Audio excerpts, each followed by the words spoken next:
We went up to the room, got pissy drunk, and before I knew it, we were getting it popping.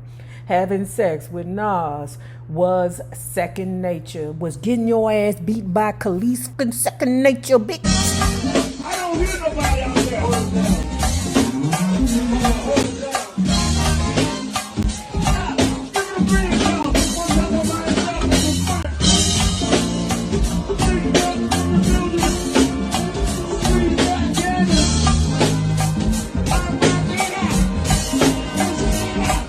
What's up, love bugs? I'm excited because we got like two. That's Lulu snoring. The baby ain't snoring yet. And that's crazy because the baby has the smushy face. Lulu is a standard Frenchie, so he don't have the smushy face, right? He has a smushy face, but it's not like Robo's, right? So anyway, I'm excited because we have picked the next book. I decided that I wanted to go backwards for a spell. Not that I am not enjoying this 90s 2000 run. It's just I want to go backwards for a spell. And the paying members have picked the book. They already know what the next book is. You guys are going to have to wait. I'm excited. On with the show. It was like seeing a ghost. I knew we would eventually bump heads, but never imagined it would happen that night. Shelley noticed my hypnotized gaze in SC's direction.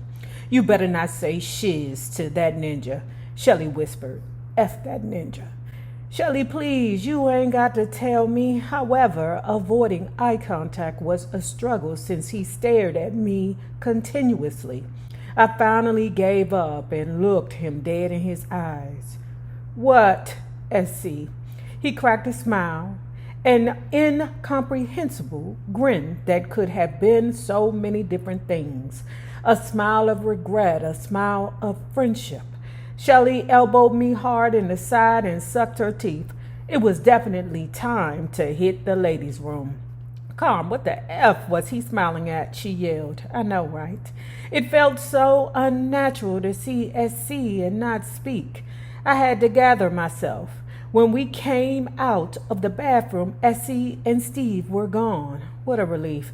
After I dropped Shelley in Queens, I took the long haul back to Long Island.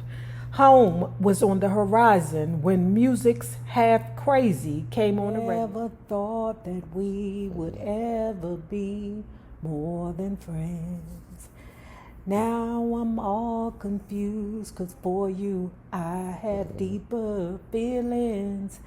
We both thought it was cool to cross the line, and I was convinced it would be alright. Now things are strained, nothing's the same, and really I just want my friend back. Bitch, didn't I tell you SC ain't your mother friend? I'd heard the song plenty of times. Tonight I opened my ears and really listened. I revisited my past with SC. I thought of all the moments we'd shared, both good and bad. The pain I'd tucked away was ready to be released. The next morning, I woke up feeling like a new person. Yeah, like to me, all you have to do is just admit to yourself, I got played. That ninja played me. You can move on with your life. You know what? That person ain't never gonna love me the way I want to be loved. And move on. It was a Friday evening when Nas called. He was in Florida, exactly 15 minutes from South Beach, working on his double album. In the midst of me going off on him about not showing up to court for custody and visitation hearings, he asked if I could bring Destiny down to see him. Months prior, Nas had taken Destiny out of state without my knowledge or permission. I don't know. When people be dealing with them custody issues, it just be a whole lot of pettiness to me. It be like, who can rush to the court first to inform the court of the other's contempt. It's weird. When he brought her home that Monday afternoon, I was an emotional wreck. Nas dismissed my anger as if I had no reason to be upset. When you have this, like a baby mother who is not employed, who depends wholeheartedly on the baby father's check, it's like, I'm confused. Are you protecting the child or are you protecting the bag? I filed for a custody visitation order, which would ultimately be granted. Nas continued saying he missed Destiny and wanted to spend quality time with her. Here we go again, I thought. I knew there would be a chance I'd have to take this one, even if it was bullshit. I was mentally tired and I knew Destiny wanted to see her father. I said, come on, we going to Florida as a family. The hotel was beautiful and was directly across the street from Bal Harbour Mall. Nas also sprung a big surprise on me. We were all staying in the same suite because the hotel was booked solid. I was not happy with the arrangement, but again, I didn't want to argue, so I compromised and went along with it. Destiny was so overjoyed, and I didn't want to spoil her high. Nas and I spent our days at the pool sipping on cocktails while Destiny played close by. He mentioned that his girlfriend Kelis was giving him a hard time about me being in Florida with him. As I listened, it became obvious this was something routine with Kelis. A few cocktails later, Nas was lit up. Actually, we both were. We went upstairs for a quickie, and it was one of the best quickies we had ever had. Girl, I don't know, girl. You sleeping with that woman's man like that? I mean, I don't know. Summer was right around the corner. Nas felt guilty about my transportation situation and ended up buying us a little black Jeep. I was happy to be able to get around. I pushed for a BMW, but my friends at the dealership made it very clear that although Nas didn't have a problem with it, Kelis did. Why wouldn't Kelis have a problem with her man buying his baby mother a BMW? That Jeep worked just as well.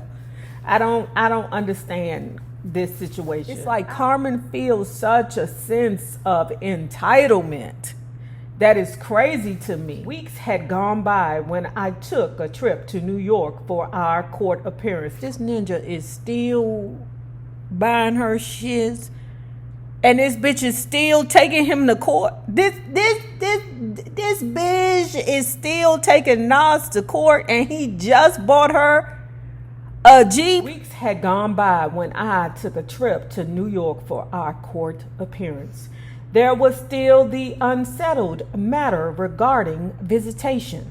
Once again, Nas was a no-show. I cannot believe this bitch is taking this man to court over visitation. Just work with him, girl. He is doing so much for you. When I tell you I want to dummy chop this bitch in the fucking mouth, Nas is doing so much for this whole bitch. You ain't got a job. There was still the unsettled matter regarding visitation. Once again, Nas was a no-show. I went home to check on things and then drove back to Atlanta. I had such a good time in the city and really wasn't ready to leave. But when summer ended, it was time to get Destiny back to school in New York. As I was packing, Nas called and asked if he could take me out. If you had a job, girl, you would be able to say hell no. But when that man is paying all your bills, you don't have much of an option. Don't forget, he had you his way not too many videos ago. I'm not going to no strip club, Nas, I said. I don't want to take you to a strip club, Carm. I just want to go get something to eat. It was late, and most of the restaurants were closed, so we drove back to Shelly's crib and picked up a bottle of wine on the way. Then we made another detour, and this time we ended up at the Hilton Hotel in Alpharetta. Nas's driver/bodyguard went inside and returned 5 minutes later with a key. We went up to the room, got pissy drunk, and before I knew it, we were getting it popping. having sex with Nas was second nature. Was getting your ass beat by Kelis fucking second nature, bitch. Oh my God, Carmen is wearing me out. This ninja is saying to her, let's do a threesome. One, Carmen got the hot vagina. She's got a hot one. Okay? Remember that mother hunchy was full of the consumption a while ago. Okay? So he knows she got the fire crotch. He's starting to push the threesome agenda on her. What does your girlfriend think about this? I had to ask. She'll do whatever I ask her to do. I don't know about that. But y'all, you know what? I believe that Kelis would be down to boogie. I don't know, she'd be down to boogie with Carmen because she too bothered when he is with Carmen. What does your girlfriend think about this? I had to ask. She'll do whatever I ask her to do. She says she's never had a threesome before, but if I wanted to, she would, he claimed. Does she know that it's going to be with Carmen? But does she know that you're asking me to do it with you? No, I mean, we talked about it, but I didn't tell her I wanted it to be with you. That's why I want y'all to be cool. This way we can all hang out. Hold on, polygamist. Why don't you come out to lunch with us one day so we can all just, be cool? No, I'm not interested, Nas. So please just stop asking. Court dates came and went, and still no Nas. Destiny and I had no beef with Kelis for the first year she was seeing Nas. I actually felt she provided a stabilizing influence on Nas, making Destiny's visits with him more secure and fun. But then I got a phone call from Destiny on one of her visits asking to come home. She said her daddy was letting Kelis be mean to her and boss her around. Kelis had gotten a little beside herself with the future stepmother role, attempting to break Destiny of her thumb-sucking habit and going about it the wrong way. There are always issues when a childless person enters into a relationship with a person who already has a child. If you don't have kids of your own, you might not possess the sensitivity necessary to deal with them correctly. I agree. As Christmas 2004 approached, I called Nas to ask for the usual amount of shopping money. Kelis answered, and at that point, I couldn't hold it in. You're not fooling anyone. You better relax around my daughter. And by the way, I'm not interested in having a threesome with you and Nas, so back off, bitch. She didn't seem surprised with my tone. Oh, really? He asked you to have a threesome? Well, do you enjoy having sex with my man? I love it. Okay, so he satisfies you, but the real question is, do you satisfy him? That's what you should be asking yourself. Obviously not, if he's begging me to show you how it's done. She hung up the phone. The following day, Destiny tried to call her dad, and the number had been changed.